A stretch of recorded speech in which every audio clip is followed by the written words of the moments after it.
17. Huduma. Kama tutahudumia Mungu na binadamu, jitihada zinahitajika. Lazima tuwe makini na kufanya kazi kwa nguvu.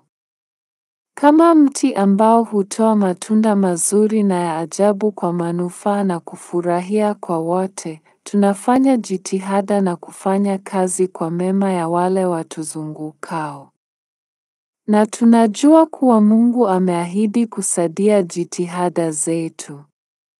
Hivyo tunainuka kila siku, tunageuzia mioyo yetu kwake kwa sala na tunaondoka, tukijiamini kwamba upendo wake hutuzunguka na wenye shauku ya kufanya kile kidogo tunachoweza kufanya ulimwengu huu paradiso ya duniani. Na mwisho wa kila siku, tunafikiri kuhusu nini tumefanya na kumshukuru Mungu kwa msaada na usaidizi wake, tukijua kwamba tutajaribu kwa nguvu zaidi siku inayofuata. Inasikitisha jinsi gani kama tukipoteza muda tuliopewa katika ulimwengu huu na vipaji vyote na uwezo ambavyo kwavyo tumekuwa tumebarikiwa na tusivitumie katika huduma kwa wapenzi wa Mungu. Maisha yake yote, Abdul-Baha alikuwa daima hai, akifanya kazi kwa mema ya wote.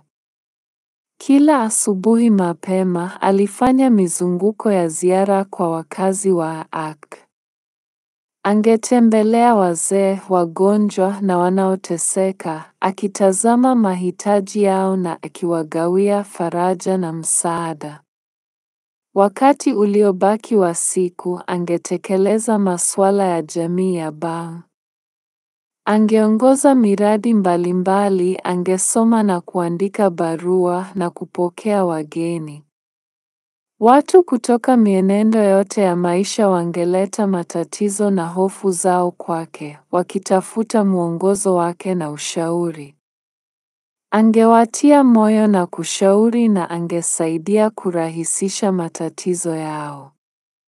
Wale waliofanya kazi kwa Bwana walipata tabu kuendana na mwendo wa kazi wa maisha yake yaliyotingwa, lakini walisaidiwa na kutiwa nguvu na Roho yake kubwa na maneno ya kutia moyo.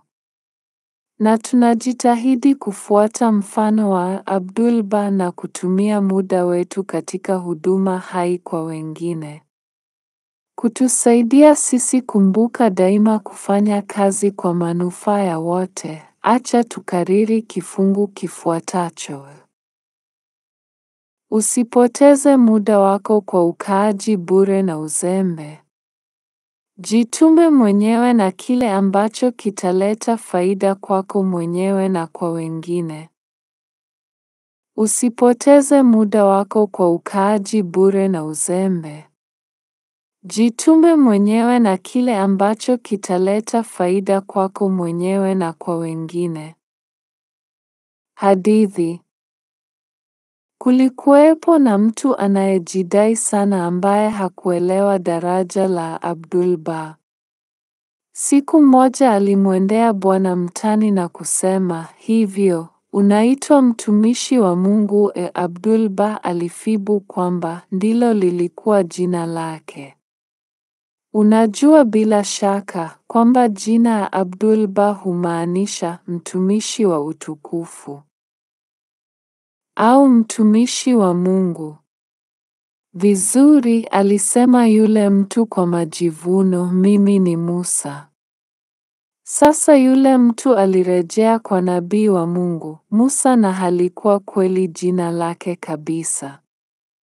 Tutajifunza zaidi kuhusu Moses katika somo lijalo, lakini kwa leo unatakiwa kujua kuwa Moses alikuwa ni mmoja wa wajumbe wa Mungu ambao walikuja kabla ya Baul.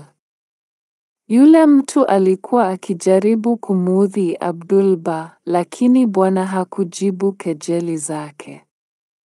Badala yake alimwambia yule mtu akutane naye asubuhi iliyofuata sehemu ile ile mtaani na wangeenda pamoja kuhudumia watu kama mkuu Musa alivyofanya.